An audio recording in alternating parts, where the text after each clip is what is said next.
কি হরিণ এগুলো? সম্বর সম্বর। নিচে আছে, এই দুইটা এখানে বসে ঘাস খাচ্ছে। আর এদিকে কি যেন একটা আছে না, হরিণের জন্য বিখ্যাত, তিনি এক সিঙ্গ বিশিষ্ট হরিণ। ওটা তো গন্ডার। আসামেই তো ওটা গন্ডার জলদাপাড়া। ওই যে একটা হরিণ, ওই দেখো পাহাড়ে, ওই যে দেখছো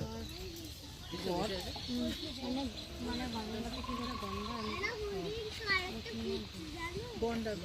তুমি ক্যামেরার ইয়াটা এখানে নাও না, তাহলে সুন্দর দেখবে, জালি দেখাবো না। ওরা এখন ভিজিট করছে।